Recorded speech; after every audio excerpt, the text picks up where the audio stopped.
Carta aos Hebreus, cujo escritor é desconhecido. Carta aos Hebreus, capítulo 12,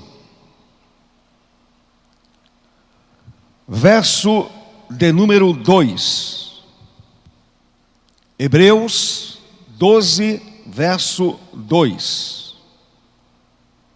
Está escrito: olhando firmemente para o autor e consumador da fé, Jesus, o qual, em troca da alegria que lhe estava proposta, suportou a cruz, não fazendo caso da ignomínia, e está assentado à destra do trono de Deus. Aleluia. Glória a Deus. Mais uma vez, curve a sua cabeça, feche os olhos. E vamos orar, vamos falar com Deus, sabendo que aí no seu lar, o Senhor certamente visitará a sua vida, visitará o seu coração. E nós que aqui estamos, com toda certeza, seremos visitados pelo doce Espírito Santo, o Consolador bendito, aquele que mora em nós, aquele que é o selo da nossa redenção. Amado Deus, mais uma vez, confiando somente em Ti, Senhor, eu me aproximo do Teu trono, mediante esta oração. E suplica ao Senhor, peço ao Deus poderoso com toda humildade, com temor no meu coração, que o Senhor mais uma vez use a palavra, use o texto sagrado para consolar, para edificar. Texto que fala de perto ao nosso coração, que fala de perto à nossa vida, que fala de uma forma tão especial. A palavra edifica, a palavra consola, a palavra exorta, a palavra nos aproxima do Senhor nosso Deus. Portanto, ó Deus, aplica esta palavra ao meu coração, ao coração daqueles que estão em casa, ao coração daqueles que estão aqui presentes, que todos sejam tocados pela ação maravilhosa, poderosa, transformadora do Santo Espírito de Deus. Assim oramos e agradecemos. Amém, Senhor. Amém. Continue com a sua Bíblia aberta, meu querido irmão, minha querida irmã.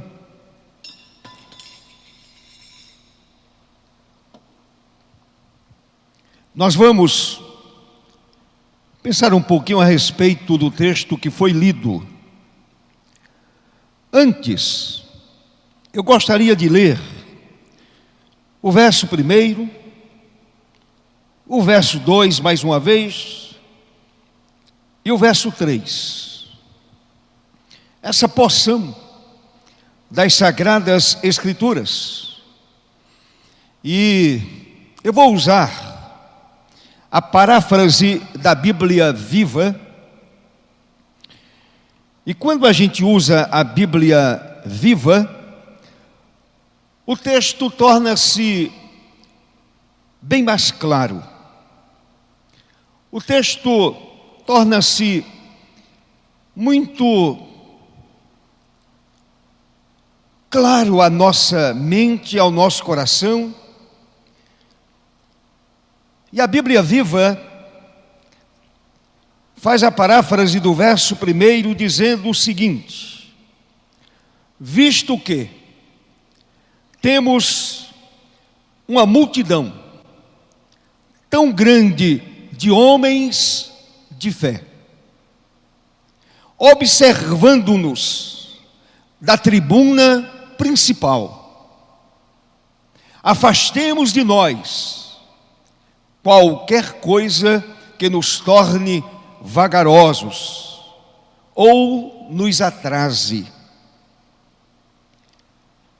e especialmente aqueles pecados que se enroscam tão fortemente em nossos pés e nos derrubam, e corramos com perseverança a carreira especial que Deus pôs diante de nós, a carreira cristã.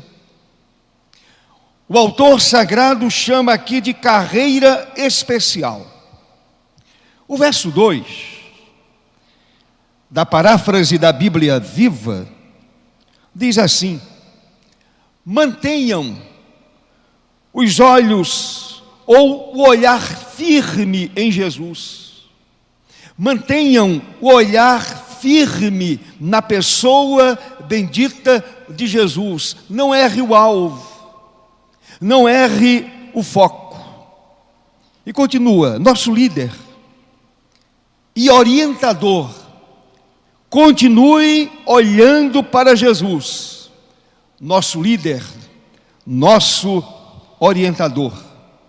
Ele esteve pronto a padecer uma morte vergonhosa na cruz, por causa da alegria que sabia que depois ia ter.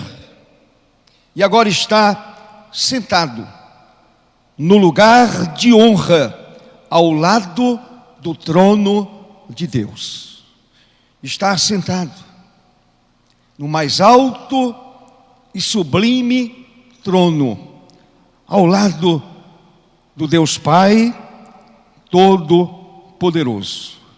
Verso 3: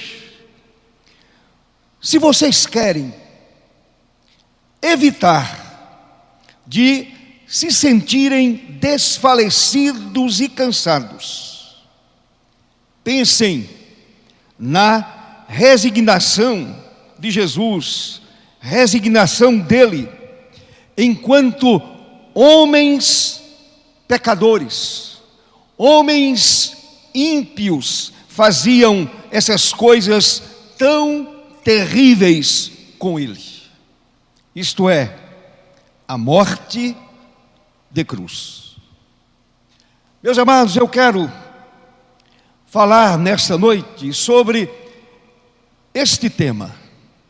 Ele, Jesus, ele, o Cristo de Deus, suportou a cruz. Suportou a cruz. E eu quero iniciar, evidentemente você sabe disso, já ouviu muitas vezes esta expressão, esta frase. Todos nós já a ouvimos muitas vezes. Meus irmãos amados, a crucificação era a pior das condenações. Algo que os romanos usaram, e usaram muito bem. Eles inventaram a crucificação. A crucificação era a pior das condenações. aplicava-se aos piores malfeitores que se queria escarnecer e desonrar publicamente. As piores pessoas, os piores malfeitores, quando eram pegos pela lei, quando eram julgados, eram levados para a cruz, eram escarnecidos e desonrados ali na cruz publicamente. Meus amados, o castigo para aquele que fora condenado à morte, morte de cruz, o castigo começava com a flagelação. O condenado era despojado de suas vestes e era açoitado. Quem viu aquele filme de Mel Gibson, é claro que ali há muito sangue, mas eu acredito que retrata um pouco da realidade vivida pelas pessoas condenadas à morte e morte de cruz. Portanto, o condenado era despojado de suas vestes e era açoitado, podendo o condenado ser morto no açoitamento. Alguns não suportavam aquele momento de açoitamento. A cruz era levada pelo condenado até o local da execução e uma inscrição exprimindo seus crimes era ali colocada por cima da cabeça. Aconteceu exatamente assim com a pessoa de Jesus, com o amado Filho de Deus. Se você quiser olhar para o Evangelho de João, capítulo 19. Capítulo 19 de João, verso 19 e 20.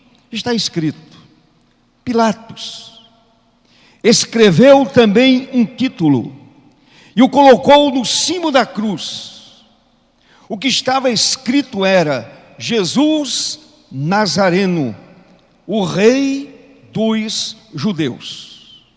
Muitos judeus leram este título, porque o lugar em que Jesus fora crucificado era perto da cidade e estava escrito em hebraico, a língua dos hebreus, latim, a língua dos romanos e a língua grega, a língua dos intelectuais. Portanto, no hebraico, no latim e no grego. É interessante, meus amados, que o Império Romano, nas suas grandes conquistas, conquistando povos, civilizações, o Império Romano emplacou quase tudo, menos a língua. É interessante, se falava o grego, principalmente o grego.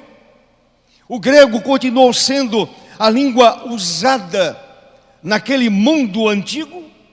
O hebraico, que era a língua do povo de Jesus, e o latim, que era usado pelos romanos, mas não emplacou na vida de outros povos, em outras civilizações.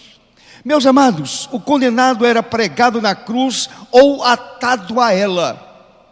Ele era pregado na cruz ou atado a ela. A palavra nos diz que Jesus foi pregado. Ele não foi atado à cruz, ele foi pregado, a fim de prolongar o sofrimento da vítima. Ele era atado ou pregado na cruz. O atado demorava muito mais a falecer, muito mais a morrer, demorava muito mais a morrer.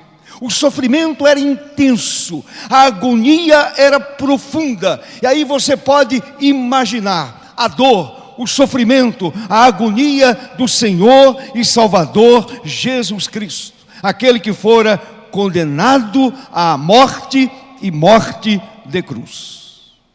Agora volte os olhos para o verso de número 2 de Hebreus capítulo 12. O escritor da carta aos Hebreus diz que o Senhor suportou a cruz. Isto é, suportou uma morte terrível que envolve os mais horrendos sofrimentos. Como disse há pouco, ele suportou aquele momento com dignidade. Ele suportou aquele momento de dor, de sofrimento. Diz também o nosso texto que o Senhor suportou a cruz em troca da alegria que lhe estava proposta. Está aí no verso 2.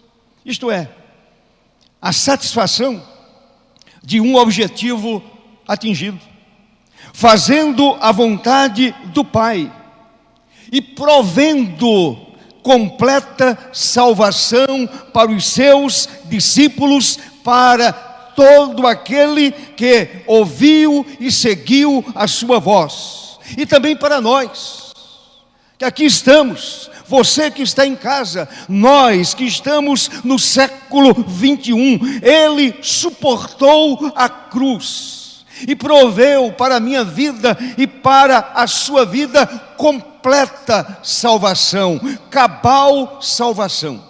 Não há necessidade de nenhum conserto, não há necessidade de fazer mais nada. Não é preciso se fazer mais nada.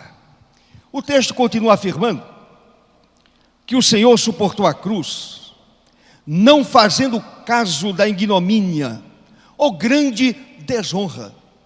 Naquele momento, o Senhor Jesus, como diz Paulo na carta aos Gálatas, ele era um maldito. Ele estava debaixo de maldição. Maldito todo aquele que é pendurado numa cruz, todo aquele que é pendurado no madeiro. Ele suportou a cruz, não fazendo caso da grande vergonha. Ele se elevou acima de toda desonra, desde o seu julgamento, desde a sua prisão, desde o seu julgamento. Começa da prisão, vai até o julgamento, bem como de sua própria crucificação. Ele se elevou acima de todas essas coisas, acima de toda essa desonra, desde a sua prisão, seu julgamento e a sua morte, e morte de cruz. A parte final do texto, do verso 2, diz assim: está assentado à destra do trono de Deus. Observe bem, meu querido irmão, o Senhor Jesus, Ele completou sua missão, Ele realizou sua missão, Ele atingiu a alegria objetivada e assumiu a mais elevada posição, o mais elevado posto de glorificação e poder possíveis. Ele está à mão direita do trono de Deus. É isso que a Bíblia nos diz. É isso que a palavra do Senhor nos ensina. É isso que está escrito exatamente no verso 2. Suportou a cruz, não fazendo caso da ignomínia, está assentado à destra do trono de Deus. Ele voltou para o seu lugar de origem. Ele voltou e assumiu o seu lugar de origem. Meus amados irmãos, o lugar de posição e de poder, de maior prestígio no universo, é exatamente estar assentado à mão direita do Deus Pai Todo-Poderoso. Então observe bem o que diz o verso de número 2. O Senhor suportou a cruz, primeiro, em troca da alegria que lhe estava proposta. Ele ficou feliz satisfez a sua alma. O objetivo foi atingido. Segundo, ele não fez caso da grande desonra. Ele suportou a grande desonra, a grande ignomínia. Terceiro, o texto diz que ele está sentado à destra do trono de Deus. Verdades irreparáveis, verdades indiscutíveis. Não há como discutir essas verdades que estão postas no texto sagrado. Elas pulam aos nossos olhos, estão dentro do texto que nós lemos. Mas, além dessas verdades que estão tão explícitas no texto, estão tão claras, tão explícitas no texto, certamente, meus amados, outras verdades estão implícitas na expressão ele suportou a cruz. Além dessas verdades que foram tão claras, explicadas pelo próprio texto, há outras verdades que também estão implícitas nesta expressão, ele suportou a cruz. E nesta noite eu quero destacar algumas dessas verdades. Primeiro, e vejam que coisa maravilhosa, a cruz é a maior expressão do amor de Deus. Existe expressão de amor maior do que esta, de alguém entregar seu próprio filho para morrer em lugar de homens moribundos? Em lugar de homens pecadores? Em lugar de homens que estavam fadados ao inferno? Há um texto na Bíblia, conhecido da igreja cristã, é o que está escrito no Evangelho do Senhor Jesus, conforme escreveu São João, capítulo 3, verso 16. Lutero chamou este versículo de Evangelho em miniatura. Alguém já disse também outra coisa de suma importância. Se toda a Escritura se perdesse, se toda a Escritura desaparecesse da face da terra, bastaria tão somente o verso 16 de João 3 para conduzir homens pecadores de volta para Deus.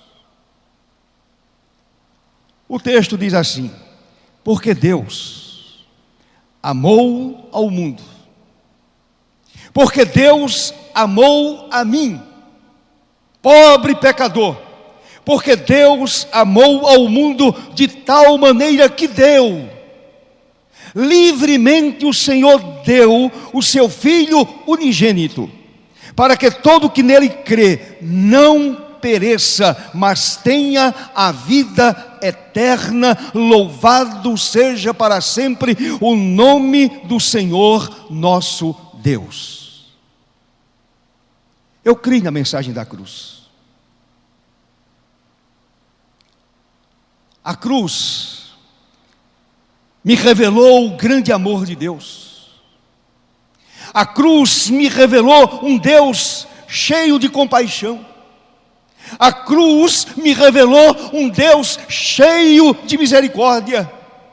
A cruz me revelou esse amor impagável do Senhor nosso Deus. Meus amados, a Bíblia diz que toda boa dádiva vem de Deus. Ele deu seu Filho, essa dádiva especial, seu Filho único, e o deu para morrer no meu e no seu lugar. Ali na cruz, o Senhor Jesus levou o meu e o seu pecado. Ali na cruz, Ele sofreu a desonra de ser crucificado por homens ímpios, por homens pecadores. Deus amou o mundo. Deus amou a você. A dádiva de Deus é a maior dádiva jamais recebida pelo homem. O maior presente jamais recebido pelo homem pecador. O Senhor entregou o seu Filho para morrer por homens pecadores, para morrer por ímpios, homens moribundos. Jesus poderia muito bem ter vindo ao mundo como juiz. Ele poderia ter descido para estar entre os homens como juiz. Ele poderia ter destruído todos os pecadores rebeldes. Ele poderia sim ter destruído todo homem pecador. Mas, em seu amor, veio ao mundo como Salvador e morreu por nós na cruz. Não veio como juiz, não veio para esmagar a todos debaixo dos seus próprios pecados. Ele veio para morrer numa cruz e salvar a minha vida e salvar também a sua vida. Então, meus amados, a cruz é verdadeiramente a maior expressão do amor de Deus. Você deseja conhecer o amor de Deus? Olhe para a cruz.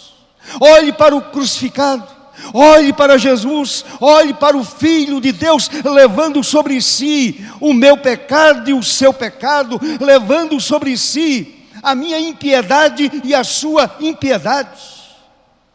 A cruz é a maior expressão do amor de Deus, porque Deus amou ao mundo de tal maneira que deu.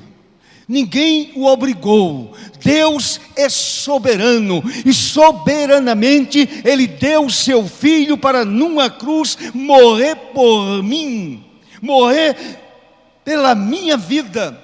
Eu merecia estar no lugar de Jesus, todavia Ele assumiu o meu lugar.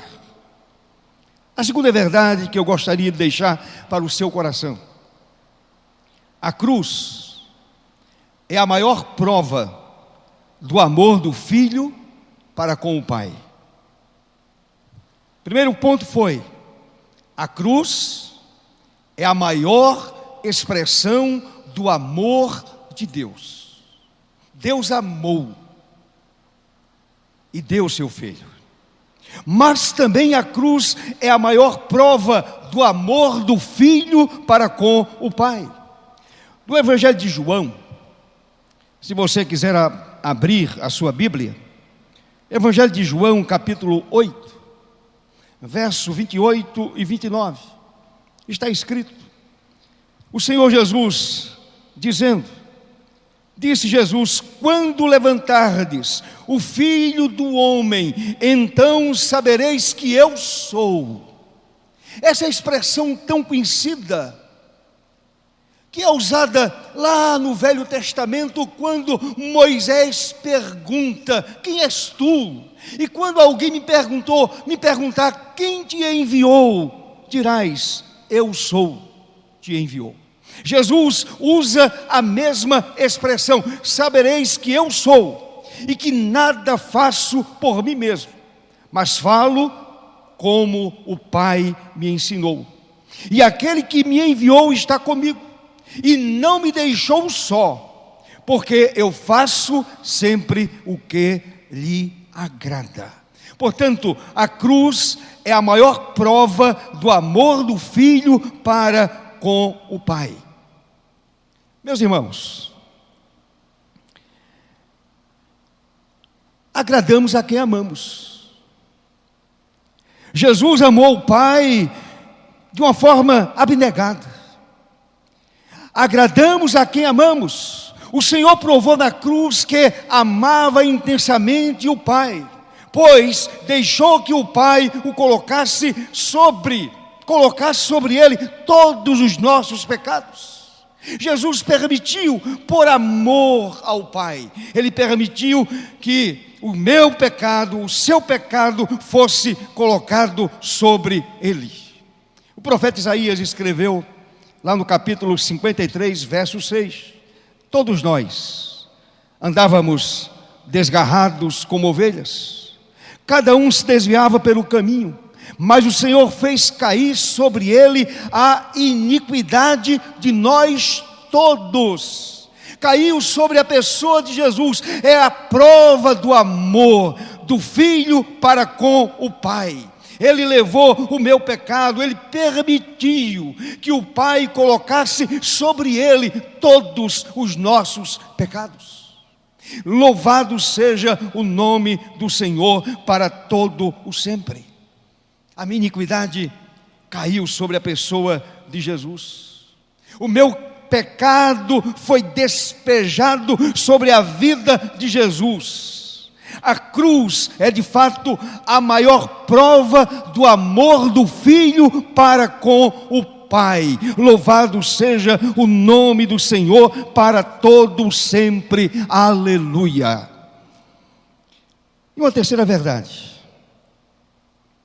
na cruz aconteceu o maior ato de abnegação, de renúncia, pois Jesus possuía o direito da glória eterna, porém escolheu a cruz.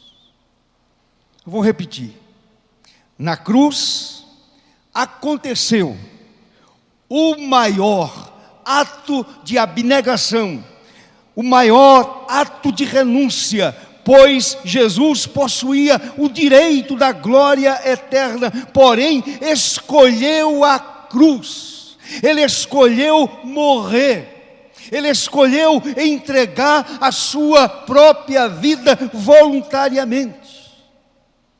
Em certa ocasião, ele disse: ninguém atira de mim. Pelo contrário, espontaneamente a dou.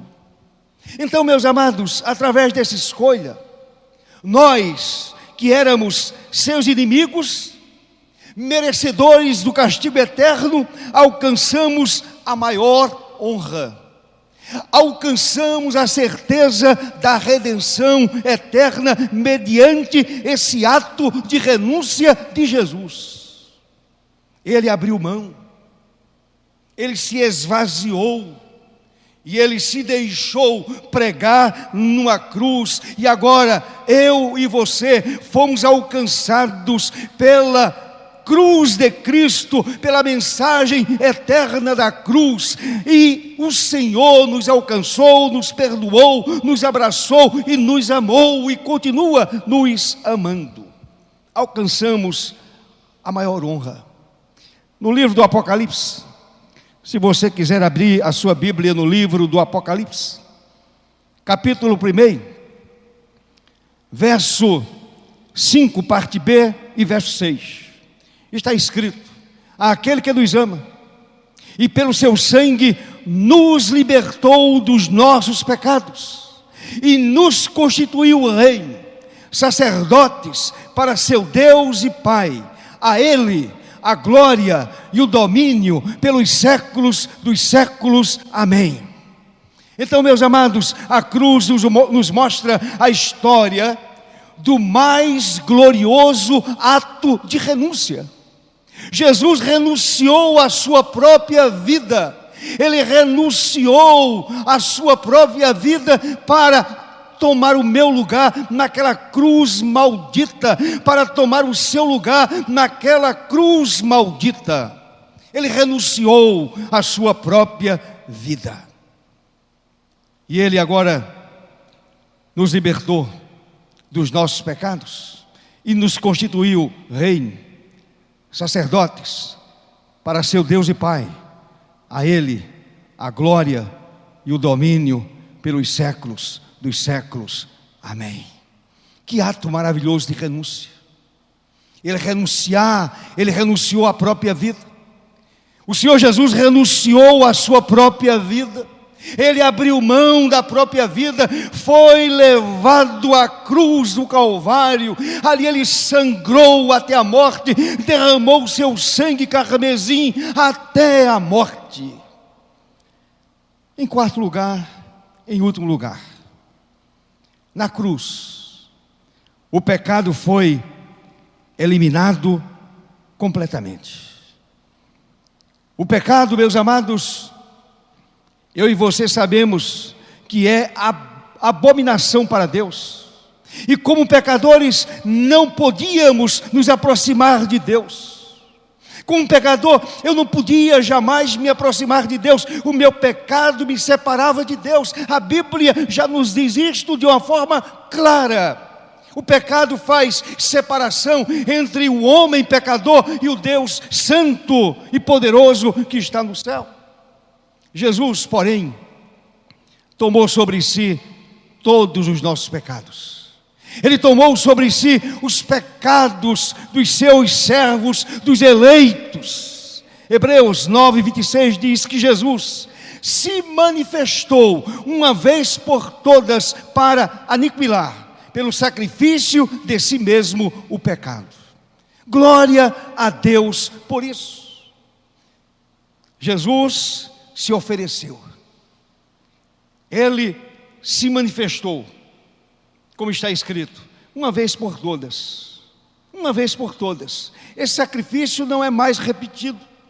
Não há nenhuma necessidade de repetir esse sacrifício. Sacrifício perfeito de Jesus. Ele se manifestou uma vez por todas para aniquilar, pelo sacrifício de si mesmo, o pecado. Portanto, a obra da cruz é completa.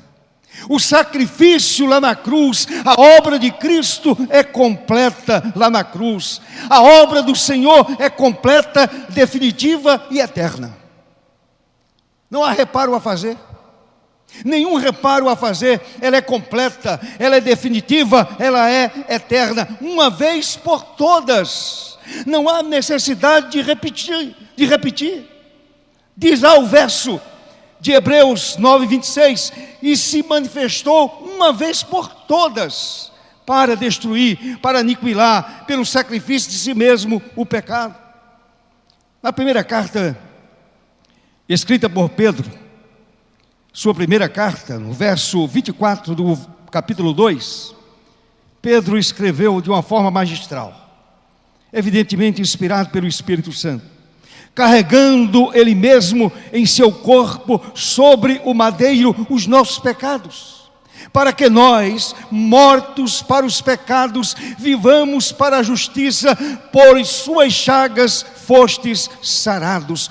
Por suas chagas fostes sarados. A minha vida foi sarada, a minha vida foi curada, a minha alma foi completamente sarada pelas chagas de Cristo, pela crucificação do Senhor Jesus lá no Calvário. Por suas chagas fostes sarados. Cristo foi ferido para que pudéssemos ser curados. Ele sofreu a vergonha da cruz. Ele sofreu a dor da cruz. Ele sofreu a desonra da cruz para curar a minha vida, curar a minha alma, curar o meu coração, curar a minha mente. Ele sofreu lá na cruz, a fim de que a minha vida fosse curada. Morreu para que pudéssemos viver. Portanto, amados, definitivamente, na cruz aconteceu a morte do pecado. Ali na cruz, o Senhor destruiu o pecado. E louvado seja Deus, que para nós é uma verdade maravilhosa. Eu não estou mais preso ao pecado. Jesus quebrou as cadeias do pecado. Ele arrebentou as correntes do pecado na minha vida. E hoje eu sou um homem livre. Você é uma pessoa livre. Louvado seja o nome do Senhor para sempre. Morreu para que pudéssemos viver. Ele foi ferido para que pudéssemos ser curados. A minha alma está curada. A minha alma está completamente curada mediante o sacrifício de Jesus na cruz do Calvário.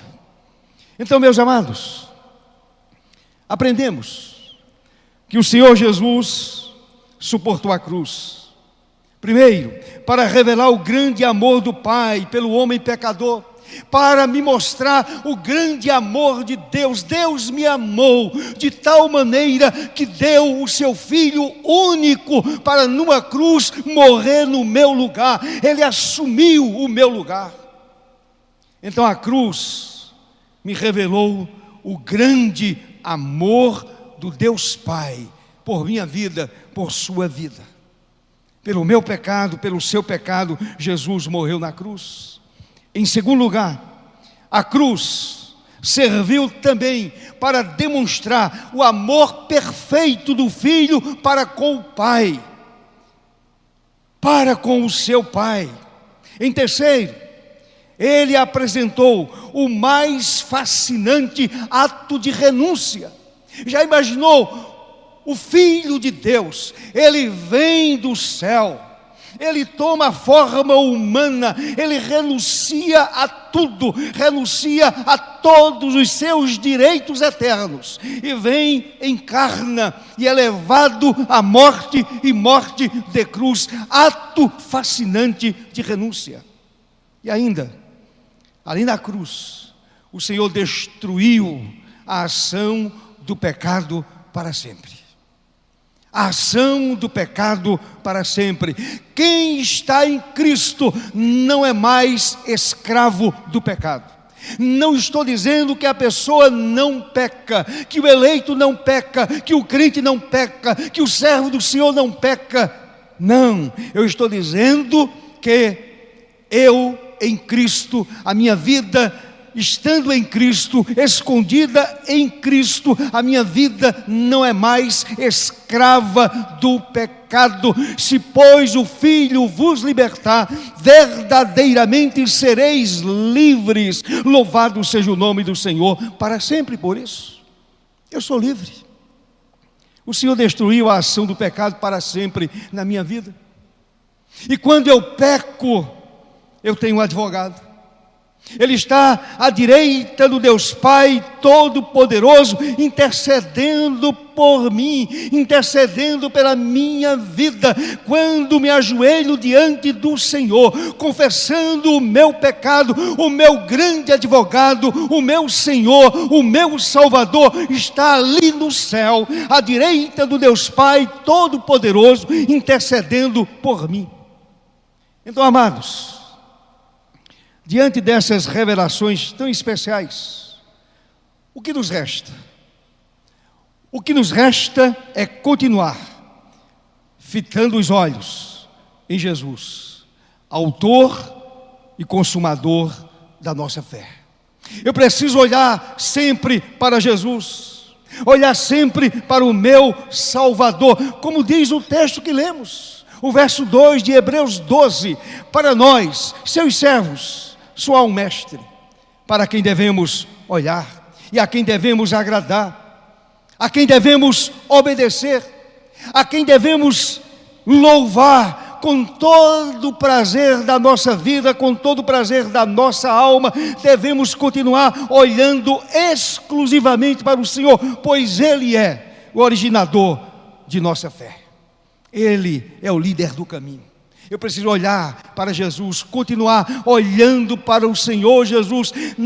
Não posso olhar nem para a direita, nem para a esquerda. Eu olho para Jesus, autor e consumador da minha fé. Louvado seja o seu nome para todo sempre. Ele é o líder, Ele é o cabeça da igreja.